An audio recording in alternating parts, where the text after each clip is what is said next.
Hello, नमस्ते सभी प्यारे भाइयों को। आशा करता हूँ कि आप सभी बेहतर होंगे। और जैसा कि आप सभी को पता है कि हम आपको ग्रामीण विकास या फिर ग्रामीण परिवेश की क्लास प्रोवाइड करा रहे हैं, लेकिन आपको पता है कि बीच बीच में प्रवीण सर कोई ना कोई कहानी भी आपके लिए लाते रहते हैं। जैसे पिछली वाली जो आपकी कहानी थी चंद्रगुप्त मौर्य, तो ऐसी ही चंद्रगुप्त मौर्य के अबाउट में आपने जाना था। अब ऐसी ही एक कहानी और एक इतिहास की कहानी, मध्यकालीन इतिहास की एक और प्रेम कहानी हम आपके सामने प्रस्तुत करने वाले हैं। जी हाँ, बहुत ही ज़्यादा रोमांचक कहानी जो आपके सामने प्रस्तुत की जाएगी। क्यों बेटा, तो तैयार हो जानने के लिए? इस वीडियो को ज़्यादा से ज़्यादा लाइक करें, सब्सक्राइब करें, शेयर करें, क्योंकि बहुत ही ज़्यादा महत्वपूर्ण या फिर बहुत ही ज़्यादा इंटरेस्टिंग वीडियो ये होने वाली है आपके लिए। चलो आ गए हम। स्वागत नहीं करोगे हमारा? क्यों? तो ये कहानी जो है बहुत ही ज़्यादा इंटरेस्टिंग है। अब आप सोच रहे होंगे ऐसी किसके अबाउट में सर आपको कहानी बताने वाले हैं? तो जी हाँ, ज़्यादा आपके सब्र का इम्तहान न लेते हुए मैं आपको बताना चाहता हूँ आज की जो कहानी आपके सामने प्रस्तुत की जाएगी वो है आपकी पृथ्वीराज चौहान। ये कहानी होगी आपकी पृथ्वीराज चौहान तृतीय, थर्ड। जी हाँ, आपके सामने आज हम प्रस्तुत करने वाले हैं पृथ्वीराज चौहान तृतीय की कहानी। बहुत ही ज़्यादा सरल भाषा में और बहुत ही रोमांचक कहानी होने वाली है। जैसा आपने पिछली वाली कहानी को, पहली वाली स्टोरी को हमारी स्टोरी को आपने प्यार दिया है, ऐसा ही प्यार इस वीडियो को भी दीजिएगा, क्योंकि उससे भी ज़्यादा अच्छी तरीके से हम आपके सामने ये वीडियो पेश करने वाले हैं। तो अंत तक बने रहिएगा हमारे साथ इस वीडियो में, और हम जानेंगे कि पृथ्वीराज कौन था, कहाँ से बिलोंग करता था, क्या इसने किया, किसने इस पर आक्रमण किया, कौन बाहर से आक्रमण करता इस समय आया था। तो उन सब के अबाउट में हम आज जानने वाले हैं। बने रहिएगा वीडियो में अंत तक हमारे साथ। तो पृथ्वीराज चौहान जो है आपका, ये राजस्थान वाले क्षेत्र में रहते हैं, और इनका जो शासनकाल रहा है वो 1172 से लेके आपका 92 तक रहा है। लेकिन पृथ्वीराज चौहान से पहले हम थोड़ा सा जानेंगे किसके अबाउट में, थोड़ा सा जान लेते हैं आपके मोहम्मद गौरी के अबाउट में। मोहम्मद गौरी या फिर मोहम्मद सियाबुद्दीन गौरी। तभी बेटा वीडियो आपके समझ में आएगी कि किसने आक्रमण किया और क्या हिसाब यहां पर चलता है, क्या होता है। तो मोहम्मद सियाबुद्दीन गौरी, 12वीं शताब्दी की बात है कि मोहम्मद शहाबुद्दीन गौरी जो गौर प्रदेश में रहता था, अफगानिस्तान के गजनी क्षेत्र में, गजनी में गौर प्रदेश से बिलोंग करता है आपका मोहम्मद शहाबुद्दीन गौरी। ये एक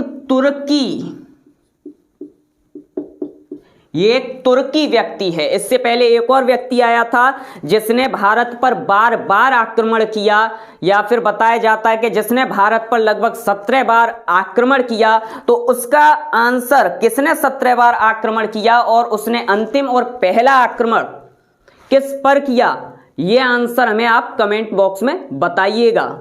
हम इंतजार करेंगे आपके आंसर का।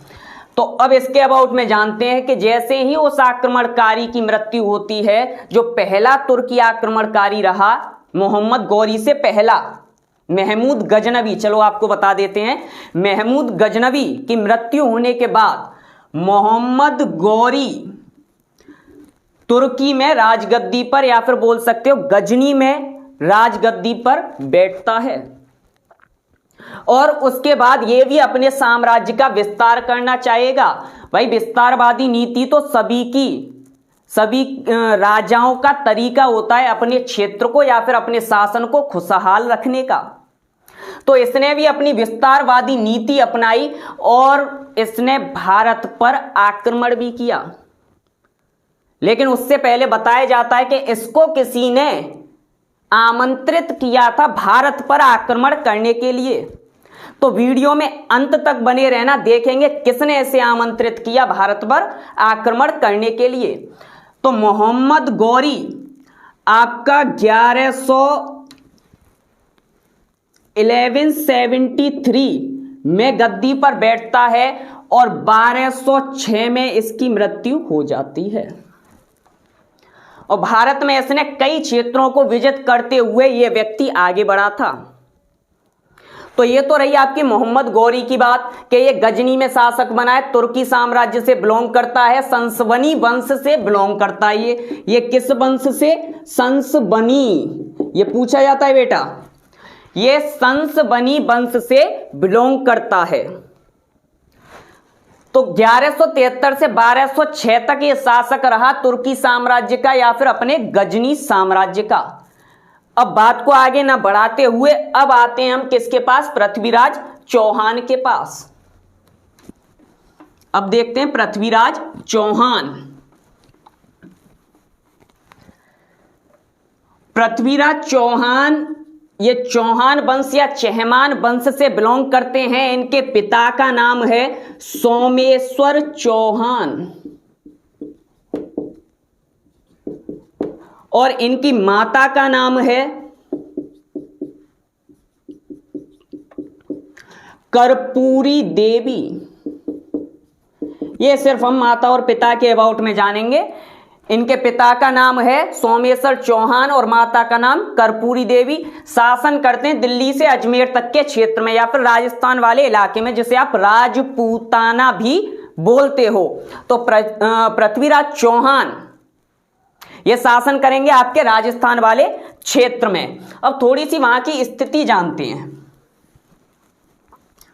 बेटा। पिता का नाम सोमेश्वर चौहान और माता का नाम कर्पूरी देवी। अब देखते हैं थोड़ा सा राजस्थान के अबाउट में कि ये कहां पर कैसे किधर बैठे हुए हैं और कौन कौन इनके नजदीकी क्षेत्र में पड़ता है।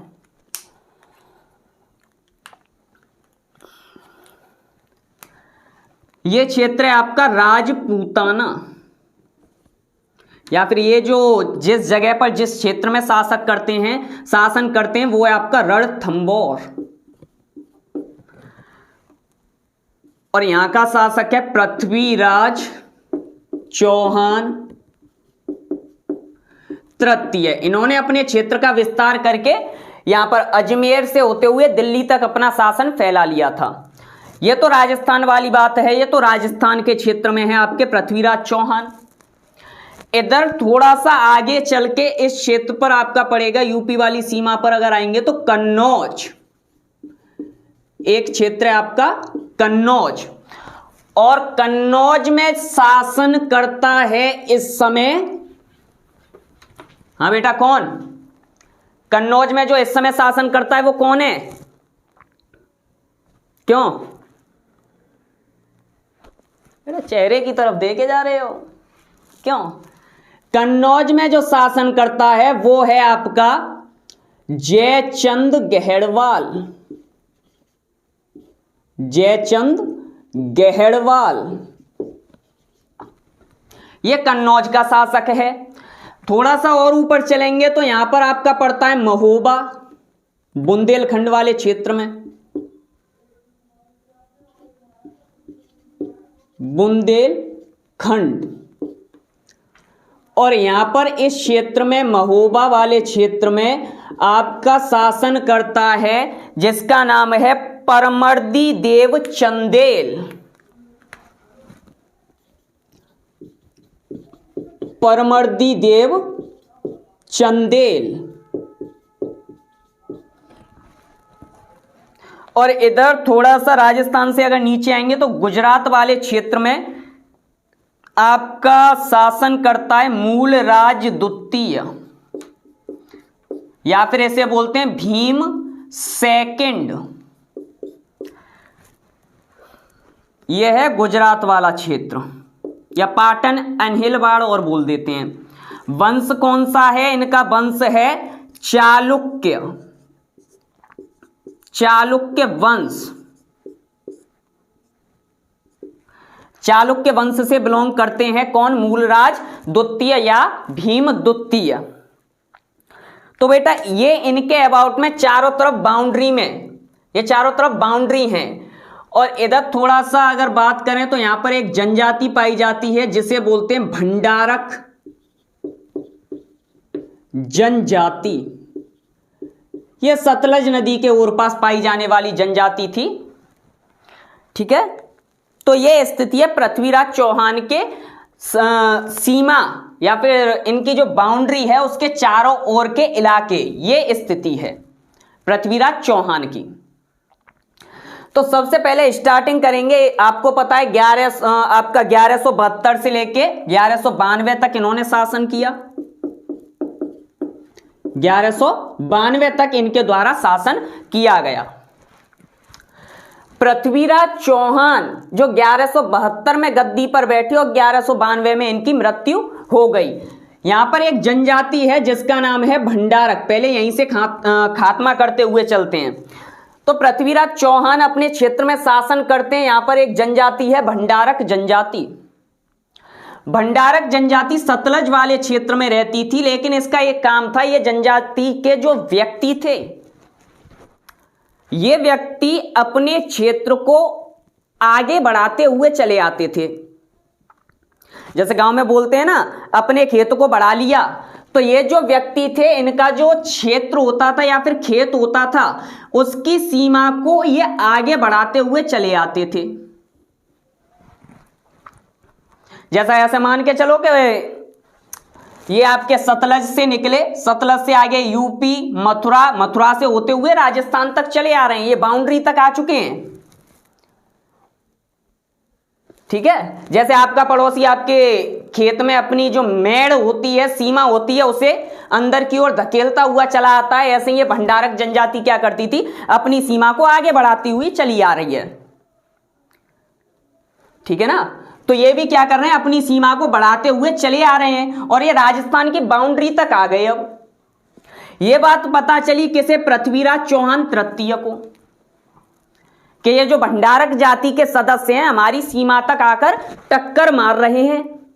तो सबसे पहले पृथ्वीराज चौहान ने 1182 में जाकर इन भंडारक जाति का दमन किया कि क्यों भाई हमारे क्षेत्र में घुसे आ रहे हो, तुमने मेड़ बढ़ा बढ़ा के यहां पे हमारे क्षेत्र पर भी कब्जा कर रहे हो, तो हमारे क्षेत्र में भी एंट्री कर रहे हो, तुम्हारी इतनी हिम्मत हुई।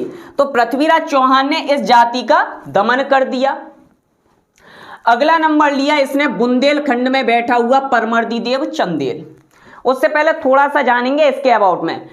परमर्दी देव चंदेल के क्षेत्र में या फिर इसके शासन में दो व्यक्ति रहते हैं, दो सेना नायक हैं। एक का नाम है आला और दूसरे का नाम है ऊदल। बच्चों दोनों का नाम सुना होगा, बहुत ही ज्यादा वीर सेना नायक हैं आला और ऊदल, और जिसके बारे में कहानियां राजस्थान में आज भी प्रसिद्ध हैं। तो परमर्दी देव चंदेल के क्षेत्र में या फिर इसके शासन में दो सेना नायक हैं, एक आला दूसरा ऊदल। आला और ऊदल के जो पिता थे उन्होंने इन दोनों को एक घोड़ा गिफ्ट किया था। बहुत ही ज्यादा फेमस घोड़ा था, अफगानिस्तान के घोड़े बहुत ज्यादा प्रसिद्ध होते हैं, तो इनको गिफ्ट किया गया था, उनके पिता की निशानी थी। परमर्दी देव चंदेल को इन दोनों का वो जो घोड़ा था वो पसंद आ गया। तो परमर्दी देव चंदेल आला और ऊदल से बोलते हैं कि हम तुम्हारे राजा हैं, हम तुम्हारे सरकार हैं, तुम पर शासन करते हैं, इस घोड़े को मुझे दे दो। आला ऊदल बोलेंगे बेटा, आला और ऊदल बोलते हैं क्यों दे दें, नौकरी करते हैं तुम्हारे यहां, ये हमारे पापा की निशानी है, पिताजी की निशानी है, इसे हम बिल्कुल नहीं देंगे। घोड़ा क्या, घोड़ी भी नहीं देंगे। ठीक है ना, ना तो घोड़ा देंगे ना घोड़ी देंगे। और इस बात पर परमर्दी देव चंदेल और आला और ऊदल इनमें अनबन हो गई। ये दोनों व्यक्ति यहां से निकलकर पहुंच गए जयचंद गहड़वाल के दरबार में। भाई सैनिक हैं, कहीं ना कहीं तो नौकरी करनी है, तो यहां से निकलकर ये जयचंद गहड़वाल के दरबार में पहुंच गए। गहड़वाल को पता है इनकी वीरता के बारे में, तो आला और ऊदल पहुंच गए जयचंद गहड़वाल के दरबार में। इधर पृथ्वीराज चौहान इनको सजा देने के लिए आ रहे हैं। अब बच्चों आप पूछोगे सजा किस बात की? सजा इस बात की है कि राजस्थान वाली सीमा तक ये जनजाति कैसे एंट्री कर गई, क्योंकि पहले ऊपर तो तुम रहते हो और तुमने इन्हें नहीं रोका, तो तुम्हारा ऊपर रहना तो बेकार है। हमारी सीमा से पहले तुम हो, तो ये एंट्री कैसे कर गई? तो 1182 1182 में ही जाकर इन्होंने परमर्दी देव चंदेल पर आक्रमण किया। चंदेल जानता है पृथ्वीराज चौहान के अबाउट में कि ये मेरे को नहीं छोड़ेगा, बहुत ही खतरनाक व्यक्ति है, इसकी वीरता के बारे में बहुत ही ज्यादा किस्से सुने हैं हमने, तो ये नहीं छोड़ेगा। अब इसके लिए तो मुझे अपने वही वीर सैनिक बुलाने पड़ेंगे जो मैंने अपने दरबार में से भगा दिए। अब आगे कहनी ये भी ना पता तो मेरे प्राण तो खतरा में आए गए। तो यहां पर परमर्दी देव चंदेल ने इन दोनों अपने सैनिकों को आमंत्रण भेजा कि ऐसे बात है कि हमारे क्षेत्र में पृथ्वीराज चौहान ने आक्रमण किया है, तो आप आकर मेरी रक्षा करो। आला और ऊदल इस आमंत्रण को स्वीकार करते हैं और वापस पहुंचेंगे कहां पर? परमर्दी देव चंदेल के यहां।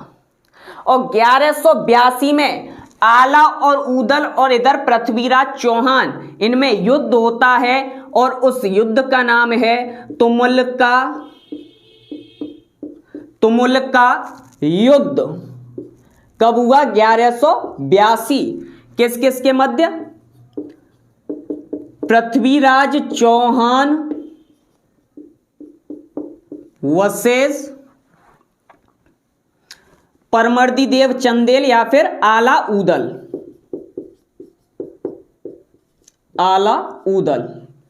या परमर्दी देव चंदेल, क्योंकि ये ज्यादा फेमस हैं। ये युद्ध होता है आपका 1182 में। इस युद्ध को जाना जाता है तुमुल का युद्ध। ये पूछा जाता है बेटा। तो इनके मध्य युद्ध हुआ पृथ्वीराज चौहान वर्सेस आला व ऊदल परमर्दी देव चंदेल, और इसमें पृथ्वीराज चौहान ने आला व ऊदल की हत्या की। बहुत ही ज्यादा वीरता से डटकर लड़ते रहे। कौन? आला व ऊदल। और इनकी वीरता को एक व्यक्ति है, एक कवि है, जिसने देखा और अपने काव्य संग्रह में उसने संकलित किया है।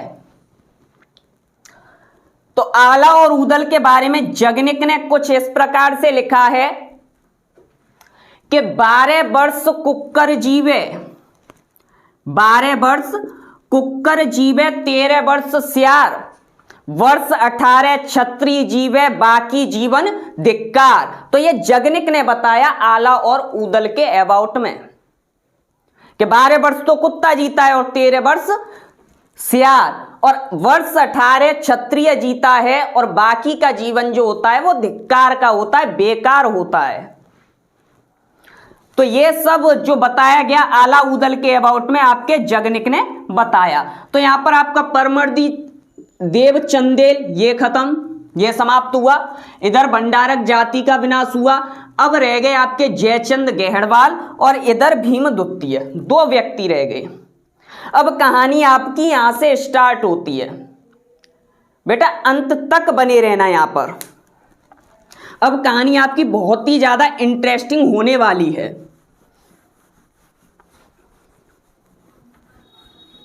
अब है नंबर आपका जयचंद गहड़वाल। जयचंद गहड़वाल भी एक बहुत ही ज्यादा बड़ा या फिर महान शासक है जो कन्नौज क्षेत्र में शासन कर रहा है।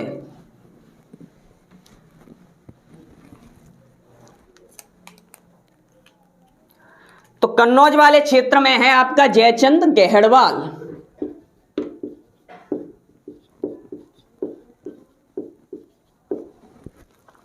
और इधर है आपके पृथ्वीराज चौहान, और इधर गुजरात वाले क्षेत्र में आपके मूलराज द्वितीय या फिर भीम द्वितीय जो शासन कर रहे हैं। जयचंद गहड़वाल की एक पुत्री है। हाँ बेटा, प्रेम कहानी होगी तो पुत्री तो अवश्य होगी। तो जयचंद गहड़वाल की एक पुत्री है जिसका नाम है संयोगिता। जयचंद गहड़वाल की पुत्री है जिसका नाम है संयोगिता, और इसे भारत की दुर्दशा भी बोला जाता है। इसे भारत की दुर्दशा भी बोला जाता है। जयचंद गहड़वाल की एक पुत्री संयोगिता काफी सुंदर, बहुत ही ज्यादा सुंदरता है, बहुत ही ज्यादा ब्यूटीफुल है। कौन? संयोगिता। तो जयचंद गहड़वाल की एकमात्र पुत्री, बहुत ही ज्यादा प्यार करते हैं जयचंद गहड़वाल संयोगिता से, और बहुत ही ज्यादा सुंदर लगती हैं, सुंदर दिखती हैं। तो संयोगिता अपने समय में जयचंद गहड़वाल परीक्षा वगैरह पास हो गई, 12th वगैरह बीए वगैरह जिसमें पढ़ाई कर रही थी उसमें ये पास हो चुकी हैं। और पास होने के बाद गर्मी के दिनों की छुट्टियों की बात है, संयोगिता पहुंचती हैं अपने ननिहाल।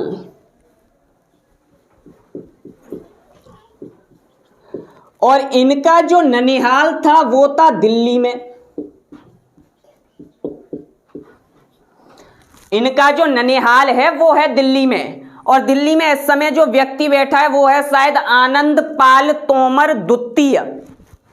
इनका ननिहाल था कहां पर? आपके दिल्ली में, संयोगिता का। और यहां पर थोड़ी सी इंटरेस्टिंग बात यह हुई कि पृथ्वीराज चौहान का भी ननिहाल है दिल्ली में। ननिहाल से ननिहाल की टक्कर हो बैठी। क्यों? ननिहाल से ननिहाल की टक्कर हो बैठी। और इधर से आपकी संयोगिता पिताजी से बोलती हैं कि पिताजी पढ़ाई तो बहुत कर ली, अब मैं तंग आ चुकी हूं पढ़ाई कर करके, अब मैं थोड़ी सी घूम कर आती हूं ननिहाल या फिर नानी जी के यहां। क्यों बेटा, सभी जाते होंगे? हाँ, तो ननिहाल चली जाती हैं कौन? संयोगिता, अपने पिता से आज्ञा पाकर। लेकिन उन्हें यह क्या पता है जयचंद गहड़वाल को कि ये ननिहाल जाकर कुछ इस प्रकार के तीर कमान चलाए जाएंगे कि जो बाद में हमारे पर भारी पड़ेंगे। तो संयोगिता ननिहाल पहुंची। इधर से पृथ्वीराज चौहान भी उसी समय कहां पहुंच गए? दिल्ली। और पृथ्वीराज चौहान की वीरता के अबाउट में कौन नहीं जानता है? ये तो बहुत ही ज्यादा चर्चित है इस समय, क्योंकि एक वीर और श्रेष्ठ व्यक्ति के अबाउट में सभी जानते हैं जो उस क्षेत्र में होता है। तो पृथ्वीराज चौहान तृतीय जो बहुत ही ज्यादा वीर और श्रेष्ठ थे, और कहीं ना कहीं संयोगिता के पहले ही मन में था, लेकिन उन्हें देखा नहीं है, कहानियां बहुत सुनी थी। तो पृथ्वीराज चौहान दिल्ली में बैठे हुए हैं, और दिल्ली में जाकर जब संयोगिता एक दिन घूमने के लिए किसी उपवन में जाती हैं, गार्डन में जाती हैं सुबह के समय। अब बोलोगे कि सर हर बार गार्डन में ही क्यों भेजते हो? तो बेटा सुबह के समय जो वॉकिंग करने जाएंगे टहलने के लिए, तो वो बार में तो नहीं जाएंगे या पब में डांस करें जाकर, तो ऐसा तो नहीं हो सकता। तो सुबह के समय संयोगिता घूमने के लिए पहुंचती हैं कहां? किसी उपवन में। इधर से पृथ्वीराज चौहान भी पहुंचते हैं कहां पर? घूमने के लिए। और दोनों की मुलाकात होती है, और दोनों ने दोनों को देखा, मतलब एक दूसरे ने एक दूसरे को देखा। अब पृथ्वीराज को बहुत ही ज्यादा पसंद तो आ गई संयोगिता, लेकिन कुछ कह नहीं पाए। छलकत छलकत पांव धरे, ऐसी है वो सुंदरी, मेरा दिल उस पर गया पर बन ना पाई वो मेरी। तो पृथ्वीराज चौहान को वो पसंद तो आ गई, लेकिन कुछ कह नहीं पाए। लेकिन टाइम अवश्य देख लिया, ऐसा आज के युग में भी होता है। अगर कोई लड़की पसंद आ जाए तो समय अवश्य देखा जाएगा कि कल भी तो देखना है। तो यहां से आपके पृथ्वीराज चौहान हैं, उन्होंने उसे देखा और देखकर वापस आ गए। और संयोगिता ने देख तो लिया, लेकिन बोलेंगी कुछ नहीं। लड़की हूं मैं क्यों बोलूं, है ना? ऐसा तो हमेशा ही होता है। तो संयोगिता भी वापस आ गई अपने ननिहाल में और इधर पृथ्वीराज चौहान भी आ गए। अगले दिन फिर गए पृथ्वीराज चौहान उसी समय पर, और उसी समय संयोगिता गई। फिर दोबारा से एक दूसरे की मुलाकात हुई, फिर एक दूसरे को देखा, कुछ नहीं कह पाए, कोशिश की गई लेकिन फिर कुछ नहीं कह पाए। इधर संयोगिता भी सुनने के लिए बेकरार है कि कब आकर बोलेगा। तो फिर वापस से फिर दोबारा आ जाते हैं, लेकिन तीसरे दिन जब पहुंचेंगे पृथ्वीराज चौहान और फिर से पुनः जब पहुंचेगी कौन, संयोगिता, तो इस बार भी नहीं बोल पाए। समझे? इस बार भी नहीं बोल पाए। इतना आसान थोड़ी नहीं होता मोहब्बत का इजहार करना। तो फिर दोबारा से ये वापस आ जाते हैं और अगले दिन जब पहुंचेंगे फिर दोबारा से संयोगिता के पास कौन, पृथ्वीराज चौहान, और इधर से संयोगिता जाएंगी। तो दोनों ही फुल जोश के साथ पहुंचते हैं कि इस बार तो कुछ ना कुछ कहना है, बात करनी है। और अंत में पृथ्वीराज चौहान बोलते हैं कि मैं तुमसे आपकी सुंदरता पर, तुम्हारी सुंदरता पर मोहित होकर तुमसे अगाध प्रेम करने लगा हूं, बहुत ही प्रेम करता हूं। अब संयोगिता कैसे बोले, क्योंकि जैसे ही कोई पहले से आकर बोलता है तो थोड़ा तो लड़कियों का बनता है ना, लड़कियों की आदत होती है एक बार में जवाब नहीं देना है। अगर एक बार में जवाब दे देंगे, क्यों, एटीट्यूड भी तो दिखाया जाएगा ना, एटीट्यूड जो होता है वो भी तो दिखाया जाएगा। तो यहां पर संयोगिता ने थोड़ा सा अनमना व्यवहार करते हुए और अंत में बोल दिया कि चलो ठीक है, हम भी तुमसे प्यार करते हैं या प्रेम करते हैं, तो आप ऐसा कीजिए। एक दूसरे से जो बोलना था इन्होंने बोल दिया, व्हाट्सएप नंबर, जो मैसेंजर, जो भी कुछ करना था एक दूसरे से लेन देन हो गया, पत्र व्यवहार चालू हुआ, कबूतर जा कौआ आ, ये भी शुरू हो गया। तो दोनों ही पृथ्वीराज चौहान और संयोगिता दोनों का प्रेम प्रसंग यहां पर स्टार्ट हो जाता है या फिर शुरू हो जाता है। एक दिन दोनों ही बैठे हुए हैं, कहां, उपवन में, जिस उपवन में उन्होंने इकरार किया था, किसने, पृथ्वीराज चौहान और संयोगिता ने।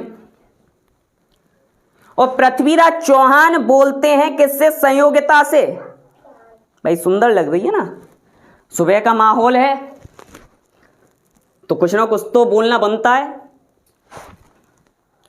तो यहां पर पृथ्वीराज चौहान कुछ इस प्रकार से व्यक्त करेंगे अपनी बातों को, उनके सुबह की सुंदरता पर मोहित होकर। आग के पास कभी मोम को लाकर देखूं, हो इजाजत तो तुम्हें हाथ लगाकर देखूं। पृथ्वीराज चौहान बोलते हैं संयोगिता से, सुबह का माहौल है, संयोगिता ने कुछ नहीं बोला, प्रेम प्रसंग तो दोनों का चल ही रहा है। लेकिन कोई व्यक्ति जो इन्हें छुपकर देख रहा है, भाई संयोगिता के जो ननिहाल वाले हैं उन्होंने भी तो सैनिक छोड़ रखे हैं, आखिर उन्हें दिख रहा है कि सुबह जाती है ये लड़की वॉकिंग करने के लिए, लेकिन वॉकिंग करने से समय पर आ नहीं पाती। और उस सैनिक ने एक दिन ये हाथ लगाने वाली वारदात देख ली और जाकर तुरंत बताया, कहां पर, ननिहाल में, किसके, संयोगिता के, कि ऐसे कहानी चल रही है। संयोगिता के ननिहाल वालों ने तुरंत इन्फॉर्म किया किसे, जयचंद गहड़वाल को, कि ये कहानी है। और जयचंद गहड़वाल तुरंत बोलता है, बेटा बहुत छुट्टियां मना ली, अब वापस आ जाओ। कहां पर, वापस से हमारे दरबार में या फिर घर वापस आ जाओ, बहुत समय व्यतीत कर लिया। और संयोगिता वापस आ जाती हैं जयचंद गहड़वाल के घर पर या फिर अपने घर। और यहां पर पृथ्वीराज चौहान जब अगले दिन जाते हैं वहां कोई दिखाई नहीं देता और वो भी क्या करते हैं, वो भी वापस चले आते हैं। कहां पर? अपने क्षेत्र में, रणथंभौर वाले या फिर राजस्थान वाले क्षेत्र में। ठीक है ना। तो पृथ्वीराज इधर वापस आ गए, इधर संयोगिता, और दोनों ही एक दूसरे से बिछड़े हुए हैं। ना तो इनका किसी काम में मन लग रहा है, ना तो इसी का लग रहा है। लेकिन जयचंद गहड़वाल ने सोच लिया है कि इस बार हमें क्या करना है, संयोगिता का विवाह कराकर रहना है। और जयचंद गहड़वाल ने संयोगिता के लिए स्वयंवर रख दिया। स्वयंवर का मतलब यह होता है कि अपनी पसंद से अपना वर चुनना। तो सभी देश विदेश के राजकुमारों को आमंत्रित किया गया, किसके द्वारा? जयचंद गहड़वाल के द्वारा, कि हम अपनी पुत्री का स्वयंवर करना चाहते हैं। और यहां पर देश विदेश के सभी राजकुमार पहुंचते हैं स्वयंवर के लिए। यहां पर ये जयचंद गहड़वाल, जहां पर उसकी राजगद्दी है, और इस क्षेत्र में ये सब राजकुमार बैठे हुए हैं। लेकिन जयचंद गहड़वाल को पता था कि ये पृथ्वीराज चौहान से प्रेम करती है, तो पृथ्वीराज चौहान को नहीं बुलाया। किसमें? स्वयंवर में। और पृथ्वीराज चौहान के साथ कुछ अपमानित व्यवहार करते हुए उनका एक पुतला बनवा दिया, पुतला बनवाकर खड़ा करवा दिया।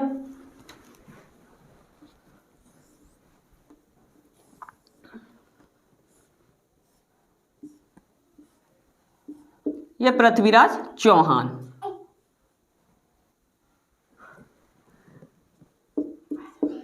उनका पुतला बनवाकर खड़ा करवा दिया गया दरबार में।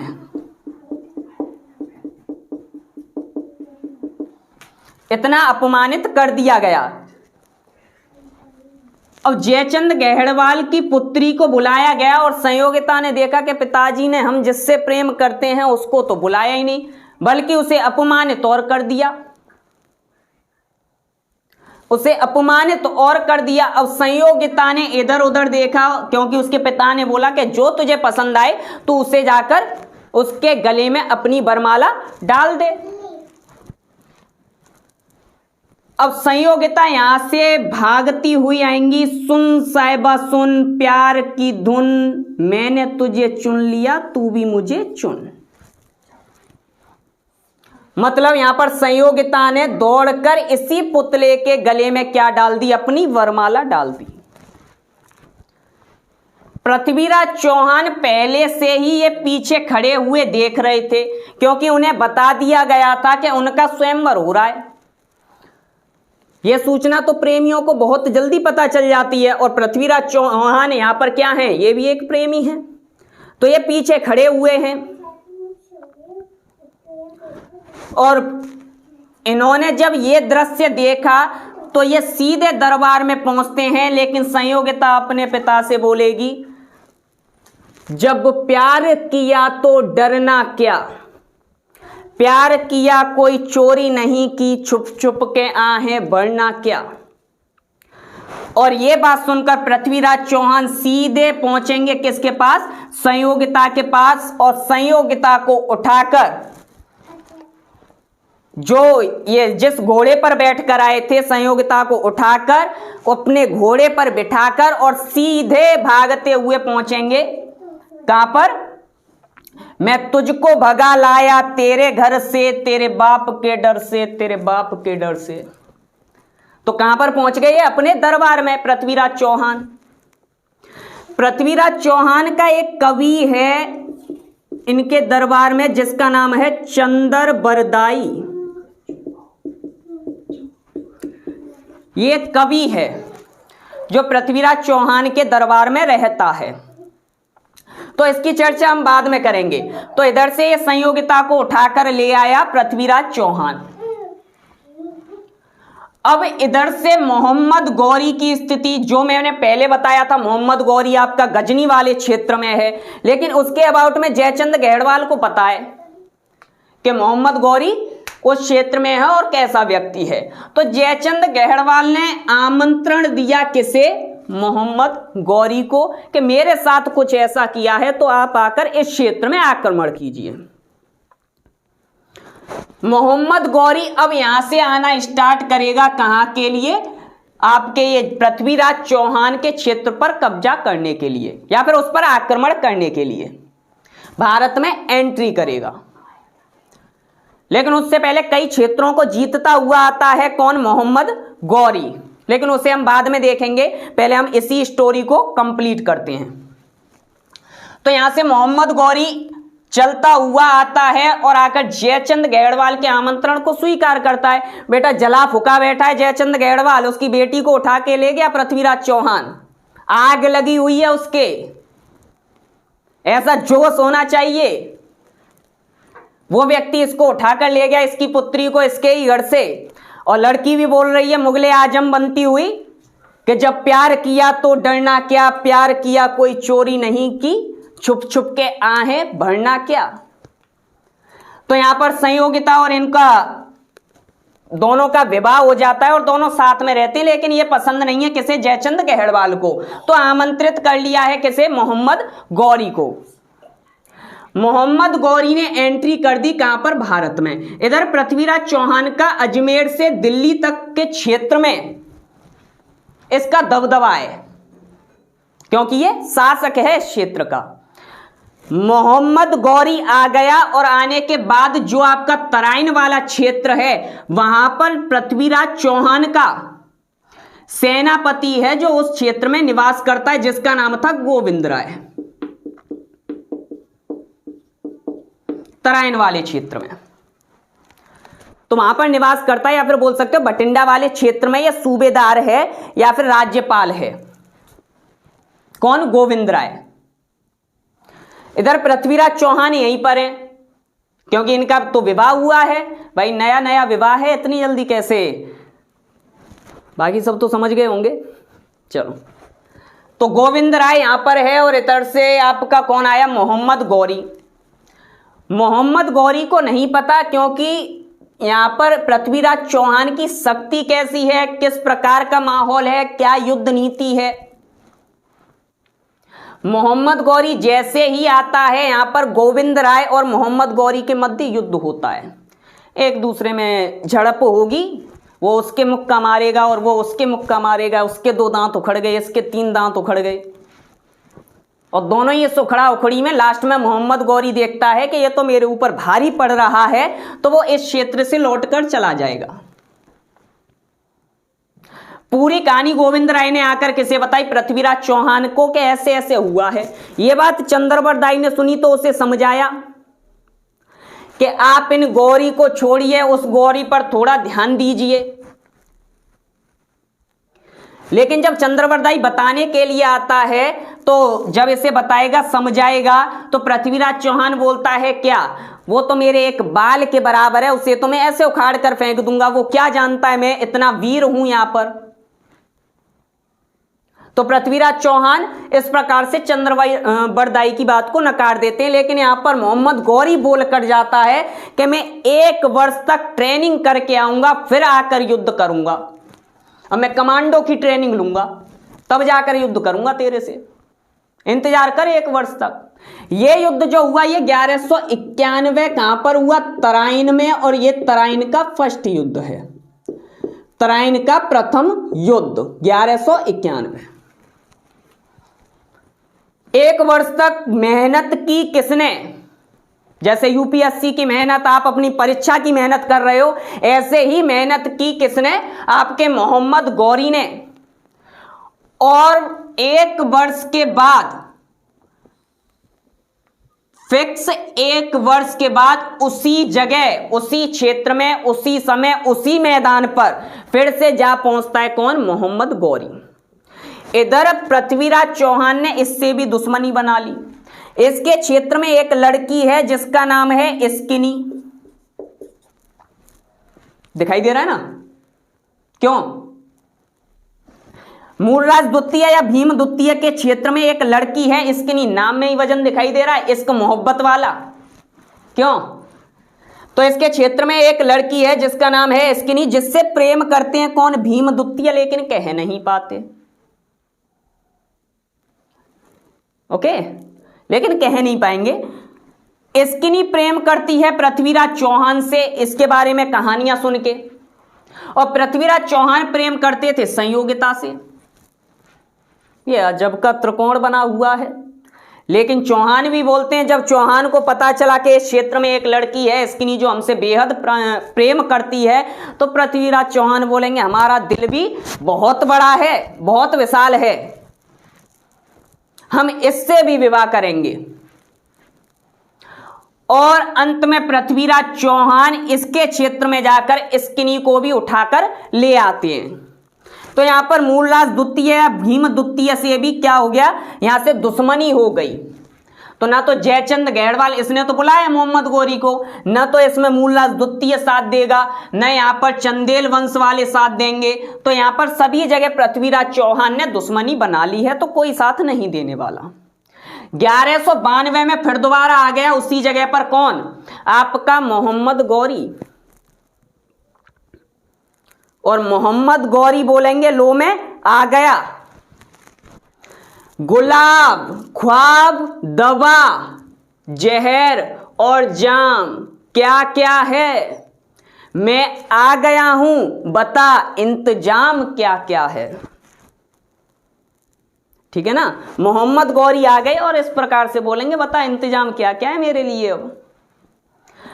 अब यहां पर पृथ्वीराज चौहान का जो विवाह पर विवाह हुआ जा रहा है, शादी पे शादी किए जा रहे हैं, पूरी योजना बनाकर रखी है, हम दो हमारे 100 वाली। यहां पर उनकी तो पूरी योजना चल रही है। अब चंद्रवरदाई आएंगे, पृथ्वीराज चौहान कच्छ में है, इधर मोहम्मद गौरी आ चुके हैं सीमा पर, जो सेनापति हैं उनसे युद्ध कर रहे हैं।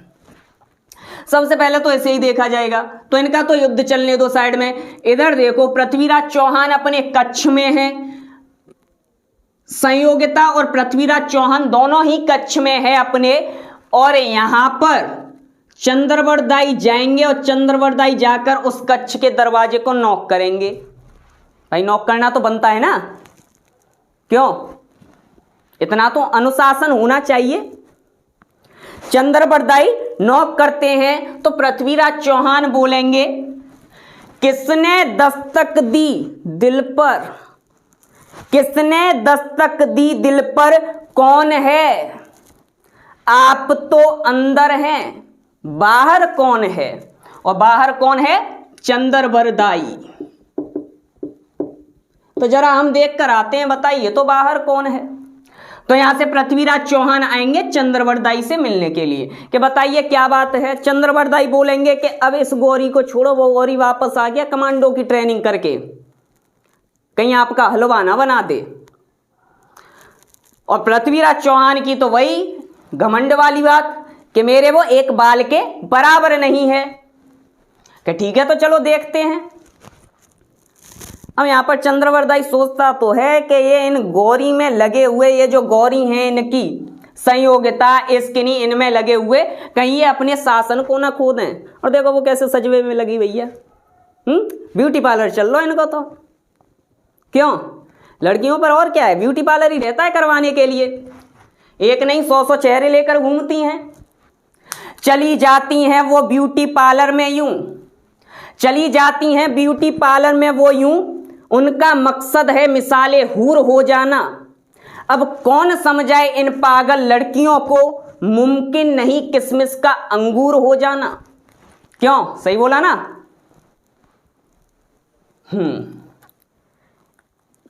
तो यहां पर चंद्रवरदाई समझाएंगे, इनको समझाने के बाद पृथ्वीराज चौहान अपनी तलवार उठाएंगे, संयोगिता जी उनको देंगी, स्किनी तिलक लगाएंगे, विदा करेंगे, विजयी होकर आओ। यही होता है ना राजपूतों में। तो ये सब क्या करेंगे, यहां से चौहान वंश के जो शासक हैं पृथ्वीराज चौहान, जो अपने घमंड में जा रहे हैं कहां पर, युद्ध करने के लिए। जगह वही लेकिन डेट चेंज है, 1192, और इसे कहेंगे तराइन का द्वितीय युद्ध, सेकंड बैटल ऑफ तराइन। और इसमें मृत्यु हो जाएगी किसकी, काफी भीषण युद्ध हुआ इस तराइन के युद्ध में, और इसमें मृत्यु हो गई किसकी, पृथ्वीराज चौहान की 1192 में। लेकिन यह बात एक इतिहासकार है, आपने कहानी सुनी होगी कि इनकी मृत्यु नहीं हुई थी। तो चंद्रवरदाई अपनी कहानी में पृथ्वीराज रासो में लिखते हैं कि इनकी मृत्यु नहीं हुई और ये इनको ले जाता है कौन, मोहम्मद गौरी। बेटा वीडियो में एंड तक रहना, बहुत ही ज्यादा इंटरेस्टिंग है। देखिए कितना सूरबीर कहानी बनाकर इसको बनाया गया है। तो यहां पर चंद्रवरदाई बोलते हैं अपनी पुस्तक में पृथ्वीराज रासो में कि यहां पर पृथ्वीराज चौहान की मृत्यु नहीं हुई, मोहम्मद गौरी इनको ले गया कहां पर, अपने गजनी में, गजनी साम्राज्य में, और गजनी साम्राज्य में ले जाकर इनको सजा देगा, कैद करके ले गया है। देखो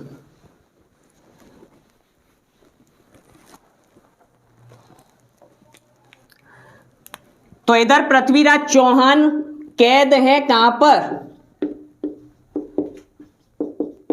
गजनी में, पृथ्वीराज चौहान। यहां पर आपका है जिसका नाम है मोहम्मद गौरी, और इधर दिल्ली में थे कौन, आपके चंद्रवरदाई। चंद्रवरदाई ने पूरी कहानी लिखी है किसमें, अपनी पृथ्वीराज रासो में। लेकिन चंद्रवरदाई मित्र हैं किसके, पृथ्वीराज चौहान के, बहुत ही ज्यादा कट्टर मित्र, बोलते हैं ना लंगोटी वाले मित्र, वही लंगोटी वाले मित्र हैं कौन, चंद्रवरदाई किसके, पृथ्वीराज चौहान के।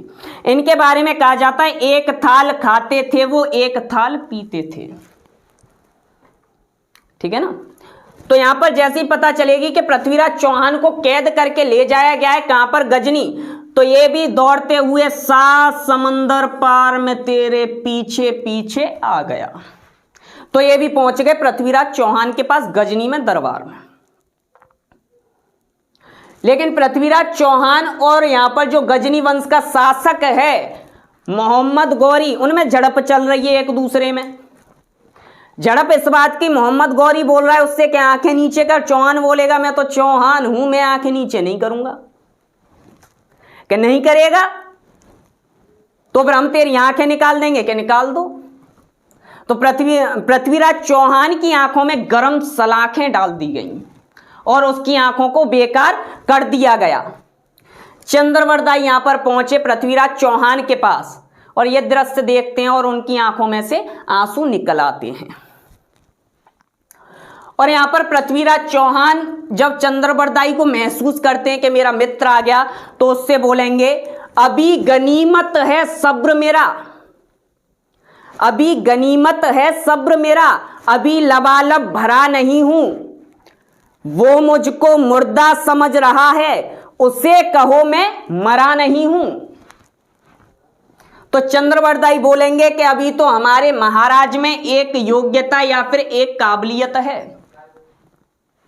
और यहां पर जो आपका जिसका नाम है मोहम्मद गौरी बोलेगा अब इसमें क्या काबिलियत होगी, मैंने विकलांग तो कर दिया, इसे अपंग तो बना दिया।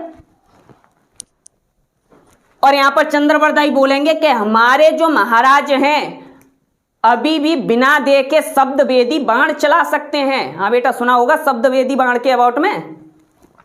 राजा दशरथ और श्रवण जो पानी भरने के लिए जाता है, दशरथ जी क्या करते हैं, बाण चलाते हैं शब्द वेदी, डुब डुब की आवाज पे, डुब डुब डुब डुब।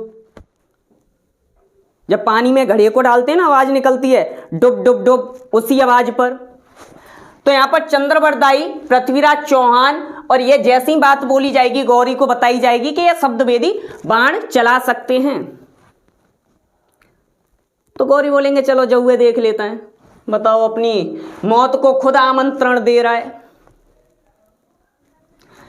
तो यहां पर चंद्रवरदाई पृथ्वीराज के हाथों में धनुष और बाण दिलवाते हैं, और धनुष और बाण दिलवाने के बाद यहां पर बैठा हुआ है कौन, गौरी अपने तख्त पर बैठेगा। और कहां बैठेगा, अपने तख्त पर बैठा है कौन, गौरी। और यहां पर चंद्रवरदाई ने इशारों में इसे बताया, आंख से देख तो नहीं सकते हैं।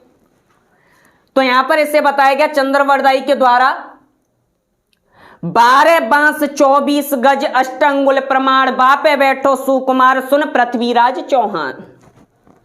ऊपर से चला गया क्या? 12 बांस 24 गज 8 अंगुल प्रमाण, बापे बैठो सुकुमार सुन पृथ्वीराज चौहान। पूरा पता बता दिया। 12 बांस 24 गज 8 अंगुल, और बापे कौन बैठा है?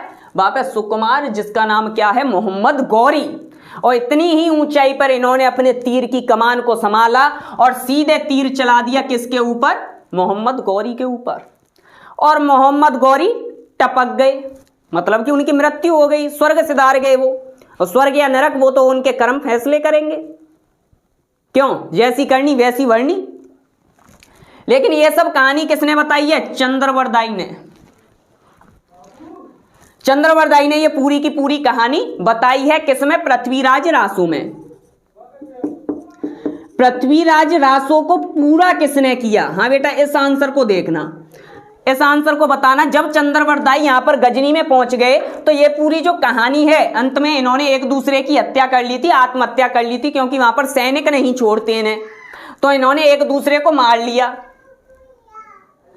पृथ्वीराज रासो को अब इस कहानी को पूरा किसने किया, ये जो पूरी बात बताई गई है, ये तुम्हें कमेंट बॉक्स में आंसर देखना है। देखें तुम्हारे अंदर कितनी नॉलेज है, और सभी को आंसर देना है, चाहे सही हो चाहे गलत, कहीं से भी ढूंढ कर दो। तो पृथ्वीराज रासो को समाप्त किसने किया? तो यहां पर मृत्यु हो गई किसकी? पृथ्वीराज चौहान की। यूं तो थामने को हजारों हाथ और थे, तू जो संग में है तेरी बात और है। क्यों बेटा? आज के लिए ये स्टोरी यहीं पर समाप्त हुई। नेक्स्ट टाइम हमने इस पर आपके लिए इस बार पूरी कोशिश की है इसको बहुत ही ज्यादा इंटरेस्टिंग बनाने की। नेक्स्ट आपकी स्टोरी ऐसी ही बहुत जल्द हम प्रस्तुत करने वाले हैं, या बहुत ही जल्द आपके सामने लेकर आने वाले हैं। आज की कहानी बस इतनी ही।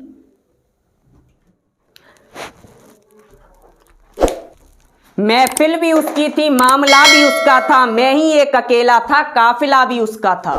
ठीक है बेटा, नमस्कार, चलते हैं।